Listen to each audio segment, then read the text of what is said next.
Há quase 2 semanas, um grupo de 12 médicos de Maringá e região participou de um curso de suporte avançado à vida em pediatria, oferecido pelo curso de medicina aqui da Unicesumar. Para contar mais detalhes para nós que estamos aqui querendo saber sobre essas técnicas, esses procedimentos, eu recebo o médico Dr. Sérgio Oliveira. Doutor, prazer em tê-lo aqui com a gente. Nos vimos aquele dia que o senhor estava bem atribulado ali, com tanta técnica para passar para pessoas formadas e da área de saúde, não só médicos, né, doutor? Naquela turma especificamente foram apenas médicos, todos eram formados. Todos. Mas esse tipo de treinamento é para profissional médico e enfermeiro formado ou em término de formação, no último ano de graduação. Segunda oportunidade que esse curso é dado aqui no Sesumar? Não, essa foi a primeira. Nós estamos com a segunda oportunidade chegando para o final de julho, dia 25 e 26 de julho. E é tão concorrido assim mesmo? Na verdade, é um curso que ocorre todo final de semana nos grandes centros, São Paulo, Rio de Janeiro. E nós estamos trazendo o curso aqui para a região, aqui para o Unicesumar, a partir desse primeiro evento que foi há 15 dias atrás. Tem uma particularidade, doutor, que quem emite o certificado não é a Unicesumar só, né? Não. Esse curso, na verdade, ele é um curso internacional da American Heart Association, uma instituição americana, a organização de cardiologistas dos Estados Unidos. E aqui no Brasil, apenas instituições credenciadas American Heart podem oferecer o certificado. Então, nós fizemos uma parceria e cada curso nosso em parceria com o INCOR, da Faculdade de Medicina da USP, em São Paulo, até que a gente possa ter uma vinculação direta à American Heart Association. Mas é um processo aí de pelo menos 1 ano e meio, 2 anos. E o senhor chegou a esse nível, já vamos mostrar algumas imagens para que as pessoas vejam, mas o senhor chegou a esse nível de poder passar esse conhecimento, as técnicas, de que forma? O curso, ele nada mais é do que um treinamento para que você reconheça rapidamente uma criança gravemente enferma e sistematize o teu atendimento. Porque é muito comum, diante de uma situação de gravidade, as pessoas se perderem um pouco. E eu costumo dizer que a gente deixa a rede larga e começa a passar peixe grande. Então, o curso treina os médicos e enfermeiros a deixar a rede bem fechadinha, de modo que aquelas situações que talvez não se visse sem um treinamento específico, possam ser bastante visualizadas, bastante identificadas, rapidamente identificadas, depois de um treinamento. E isso incrementa muito o atendimento às crianças. Eu fiz o curso há pouco mais de 2 anos atrás e fui convidado a me tornar um instrutor do curso, né?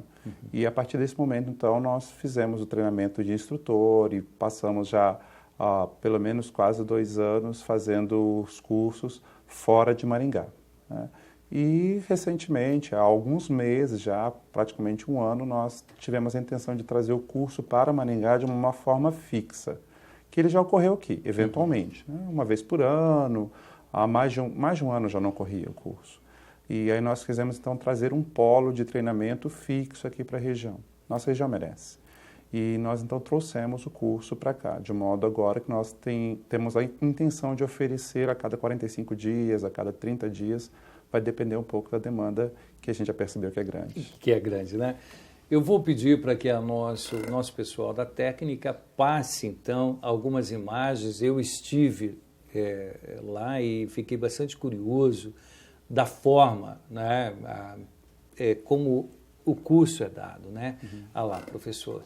E aqui seria uma prática, né? Isso. O curso é muito prático. Na verdade, o suporte avançado de vida em pediatria da American Heart Association são técnicas treinadas exaustivamente. Então, a parte prática, aí, por exemplo, é uma aula de suporte básico de vida. Para você fazer um suporte avançado à vida, você tem que ser proeficiente no suporte básico. Então, nós treinamos os alunos, resgatamos conhecimentos que eles já adquiriram em situações básicas de atendimento. E depois é que a gente vai para situações mais avançadas. Então, são técnicas básicas de ressuscitação, técnicas básicas de oxigenoterapia para pacientes em situação de maior gravidade. Então, a gente resgata o conhecimento, treina algumas habilidades específicas, incrementa no aluno. Você veja, a gente coloca a mão mesmo, ensina a fazer várias técnicas diferentes, utilizar aparelhos diferentes.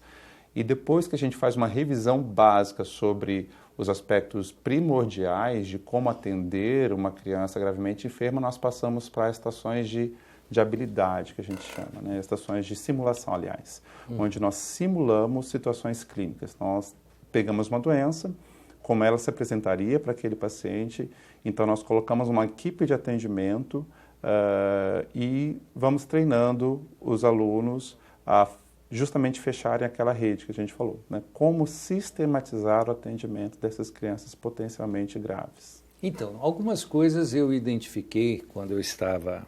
identifiquei não, eu estava lá curioso, né? Eu percebi. Identificar a idade da criança. Né? Então, eu vi... a outra instrutora, quem que era? Era o senhor? A Yara. Né? Então, a Yara, eu estava na sala da Yara, e ela perguntando bem sobre isso. A criança, qual é a idade, como você identifica, porque tudo isso, como o senhor disse, é uma forma de você já estar fechando a rede para que exatamente. O buraco grande não deixe o peixe não passar o peixe grande, exatamente isso. Algumas situações a gente precisa precisamente conhecer pelo menos a faixa etária da criança. Né? E perceba, pode ser que essa criança chegue trazida por um vizinho, por um transeunte, por qualquer pessoa que não tem essa informação. Então, nós acabamos treinando os nossos alunos a perceberem pelo menos a faixa etária inicial. E também a utilizarem instrumentos. Existem ferramentas hoje bastante já eficientes para identificar qual a idade, qual que é a faixa de peso do paciente, porque isso traz incremento no tratamento. Né?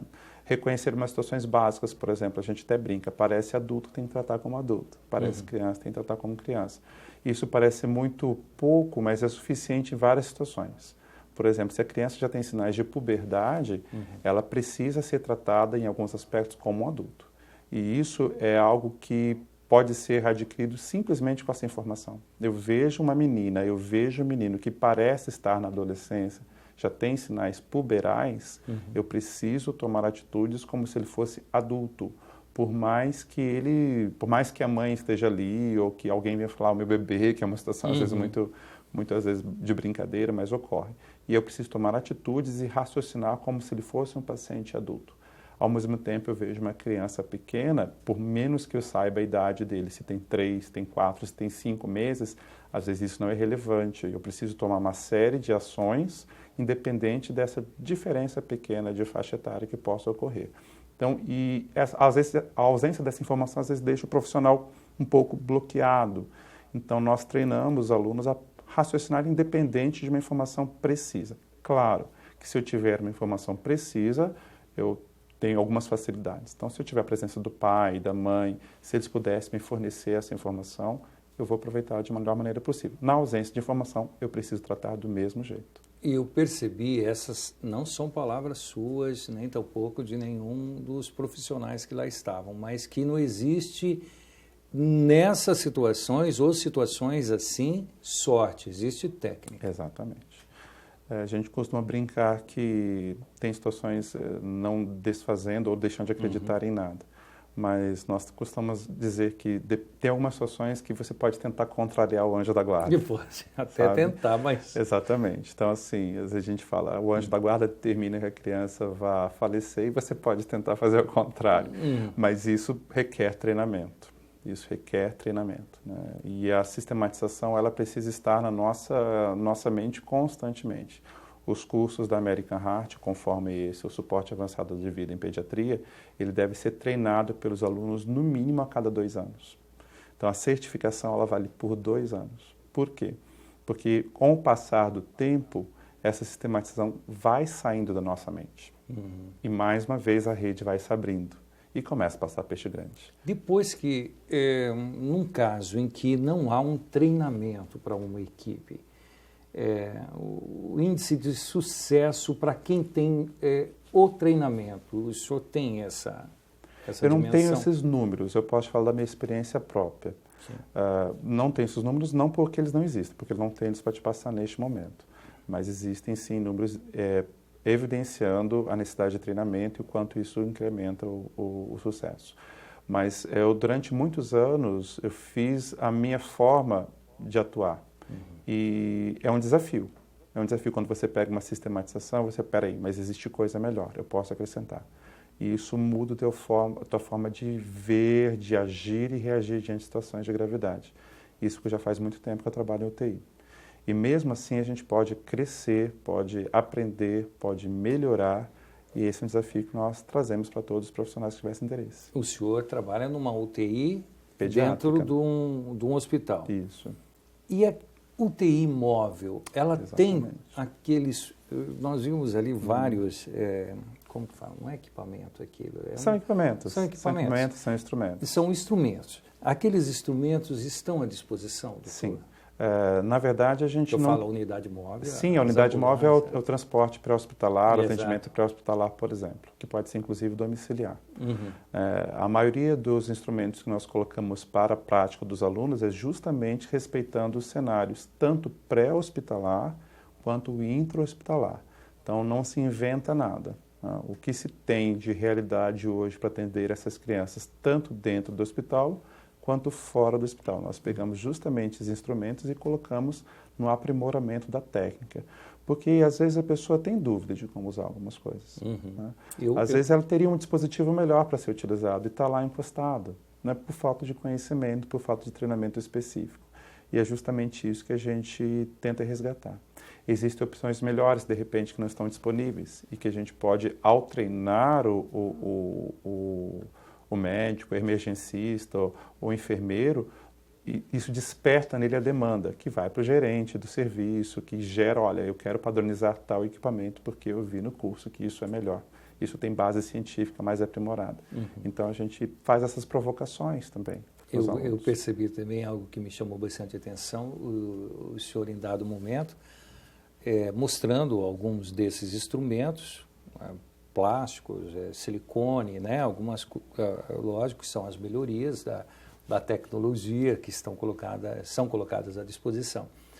E o senhor falou assim, olha, você tem que ver a leitura, não são cores, né? Não vão por cores, vão pela leitura, né? De quanto de oxigênio, quanto espelho. Exatamente. E às vezes a gente tem isso, né? Você vê algo e você acha que pode padronizar dessa forma. E não, a padronização estão nos dados. Exatamente. Não em cores e formatos. Eu acho muito comum, eu trabalho isso também com os alunos da graduação, fora o curso, que os alunos eles querem decorar algumas coisas e eles não precisam, eles precisam raciocinar. É isso que eu Então, alguns dados que as pessoas às vezes se apegam a tal cor significa isso é válido, Sim. Comunicação visual é muito válida.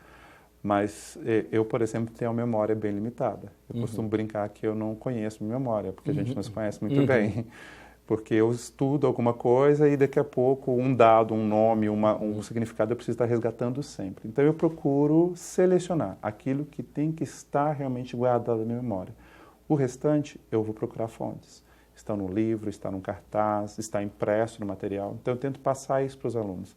Ainda mais no momento de estresse. No momento de estresse, realmente, a tua memória, a tua ativação precisa ser muito focada. Então, aquilo que você não precisa guardar na memória, saiba raciocinar, saiba procurar as informações. Você está falando, por exemplo, de um dispositivo que tinha várias cores. Exato. E os alunos aí ficavam se batendo, descobrir o que significava cada uma das cores. E, na verdade, estava impresso. Isso estava, além das cores, estava marcado em cada um dos dispositivos o que significava, qual a concentração de oxigênio que aquele dispositivo oferecia, quantos litros de oxigênio que ele exigia. E isso, às vezes, as pessoas tentam guardar na memória. Algumas coisas são pertinentes, outras você não precisa. Está lá impresso, é só olhar, raciocinar e executar.